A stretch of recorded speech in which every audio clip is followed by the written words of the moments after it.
Hello दोस्तों, स्वागत है आपका हमारे चैनल टेक चेक में। और ये हमारा डीबीएमएस सीरीज़ का थर्ड लेक्चर है जो कि है कंपोनेंट्स ऑफ डेटाबेस। जैसे अभी इससे पहले हम ऑलरेडी 2 लेक्चर्स कवर कर चुके हैं जिसमें इंट्रोडक्शन ऑफ डेटाबेस है, जिसमें हमने पहले डेटाबेस के बारे में बात किया और डेटाबेस क्या है, क्यों डेटाबेस को इंट्रोड्यूस किया, वो सब उस लेक्चर में बताया। उसके बाद सेकेंड लेक्चर में हम एडवांटेजेस ऑफ डेटाबेस कवर कर चुके हैं। तो अगर आपने वो दोनों लेक्चर्स नहीं देखे हैं तो पहले आप वो लेक्चर देख लीजिए। एटलीस्ट डेटाबेस का इंट्रोडक्शन देखना बहुत ज़रूरी है, बिकॉज उसके बिना फिर हमें आगे कुछ भी ज़्यादा क्लैरिटीज़ मिलेंगी नहीं। तो introduction of database and advantages के लिए आप मेरे पिछले 2 लेक्चर्स देख सकते हैं। तो स्टार्ट करते हैं हम अपने आज के लेक्चर्स के साथ, जो है component of database. So component of database क्या, इसमें हम बात करेंगे कि डेटाबेस के क्या क्या कंपोनेंट्स होते हैं। तो बेसिकली डेटाबेस के टोटल 4 कंपोनेंट्स होते हैं। First is user, second data और डेटाबेस, और थर्ड है डीबीएमएस या फिर कह सकते हैं हार्डवेयर, और फोर्थ जो कि मैंने पीछे लिखा है वो है सॉफ्टवेयर। अब एक एक करके हम इन कंपोनेंट्स के बारे में इंफॉर्मेशन जान लेते हैं। ये क्वेश्चन किसी कॉम्पिटिटिव एग्जाम में तो ऐसा सच नहीं आता है। जो मेनली जो भी स्टूडेंट्स जो है बीटेक या सीएस आईटी का कोई भी कोर्स कर रहे होते हैं तो उनके लिए ये काफ़ी इंपॉर्टेंट क्वेश्चन होता है एग्जाम पॉइंट ऑफ व्यू से।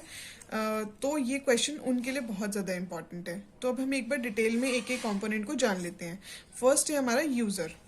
तो यूजर से आप क्या समझते हैं? यूजर मतलब कोई भी यूजर हो सकता है, कोई भी ऐसा जो डेटाबेस पे कोई काम करता है या डेटाबेस को किसी भी टाइप से यूज करता है, चाहे डेवलपमेंट के टाइप से हो, चाहे बेसिकली डेवलपमेंट टाइप से ना हो but as a end user हो, या फिर कोई उसको एडमिनिस्ट्रेट या मैनेज करता है, वो भी एक यूजर ही है। तो इसीलिए सारे यूजर्स जो हैं वो सभी यूजर्स इस कैटेगरी में इंक्लूड होते हैं।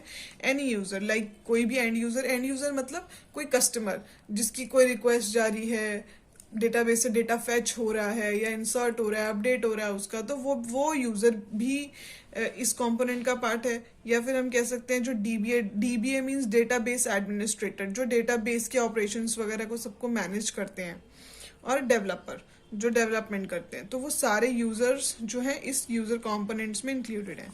सेकंड है डेटा और डेटाबेस। डेटा और डेटाबेस एक ही बात है ना, क्योंकि डेटाबेस में हम स्टोर क्या करते हैं? डेटा ही स्टोर करते हैं। तो हम उसे डेटा कह लें कि डेटाबेस कह लें, बिकॉज डेटाबेस बेसिकली क्या है? एक कलेक्शन है डेटा का ही, एक बिग बॉक्स जिसमें हमारा सारा डेटा पड़ा हुआ है, वही डेटाबेस है।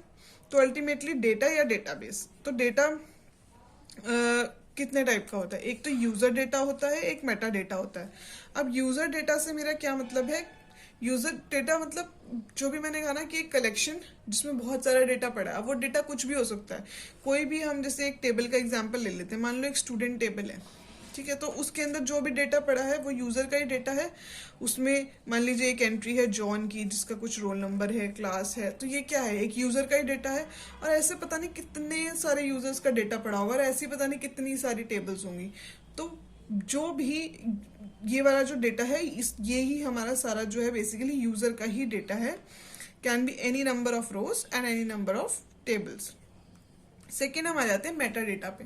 मेटा डेटा क्या होता है कि जब भी हम टेबल बनाते हैं, डिज़ाइन करते हैं, तो हमेशा जितने भी हमने यहाँ पे कॉलम्स यूज़ किए हैं, जो भी हमारे कॉलम्स है, ID, name, roll number, class, इन सब के टाइप डिफाइन होते हैं।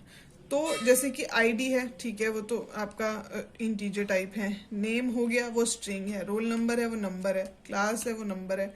तो ये बेसिकली क्या बताता है कि ये जो डेटा है ये किस टाइप का है। इस टेबल का इंट्रोडक्शन देता है ये बेसिकली कि इस टेबल में कौन कौन सी चीज़ें हमने जो है कॉलम्स इंट्रोड्यूस किए हुए हैं और उन कॉलम्स का टाइप क्या है, उनमें किस टाइप की वैल्यू एंटर हो सकती है।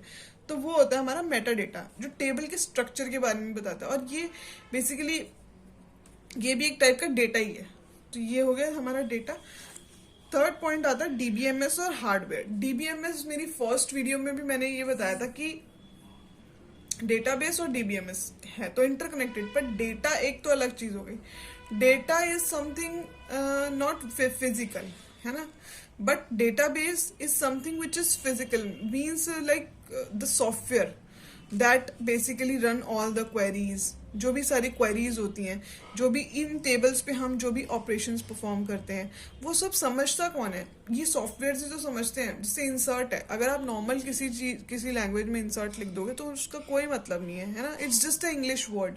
बट डीबीएमएस के कुछ सॉफ्टवेयर्स हैं जो ये सारी क्वेरीज और प्रोसीजर ये सब लैंग्वेज समझते हैं, जैसे कि माई सीक्वल हो गया और एकल हो गया। तो ये सब हार्डवेयर्स जो हैं, ये जो डेटा हम स्टोर करते हैं उसको स्टोर करने में भी हेल्प करते हैं, उन पे वेरियस ऑपरेशंस परफॉर्म करने में भी हेल्प करते हैं। तो जितनी भी चीज़ें हैं वो सारी की सारी ये डीबीएमएस की वजह से ही हो पा रही हैं।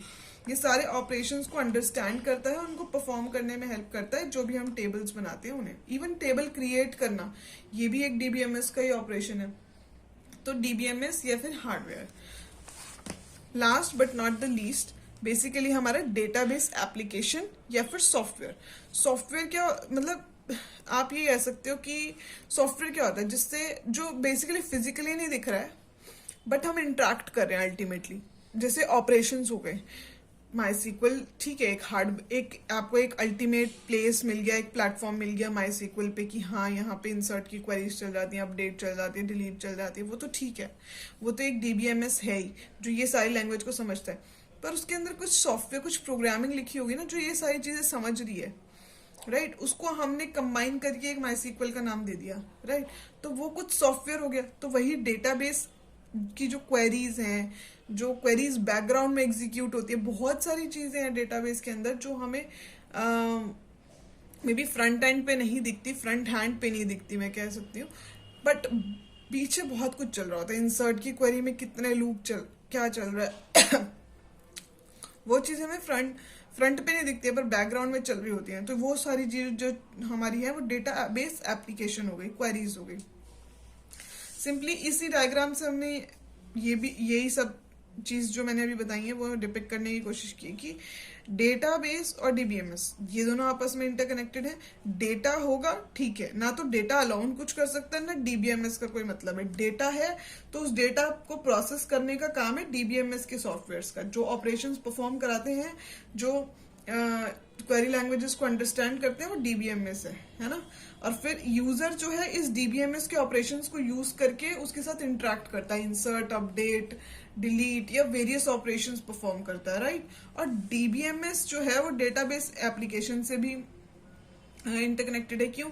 डेटाबेस एप्लीकेशन एज इन जो भी हम इंसर्ट की क्वेरी चलाते हैं, बैकग्राउंड में भी कुछ एक प्रोसेस हो रहा होगा, राइट?